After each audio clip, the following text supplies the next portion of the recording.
இந்த விசுவாசம் இருக்கு பாருங்க, தங்கத்தை காட்டிலும் விலையேற பெற்றது.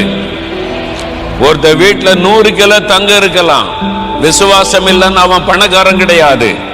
உங்க வீட்டுல 1 கிராம் கூட தங்கம் இல்லாம இருக்கலாம், இயேசு மீது விசுவாசம் வச்சீங்கன்னா நீங்க தான் பணக்காரங்க.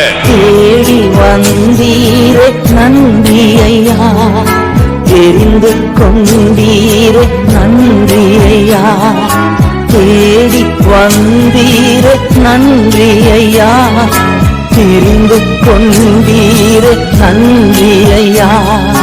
நன்றி நன்றி இடைவிடா நன்றி உமக்குத்தானே, இணையில்லா தேவன் உமக்குத்தானே, இடைவிடா நன்றி உமக்குத்தானே, இணையில்லா தேவன் உமக்குத்தானே.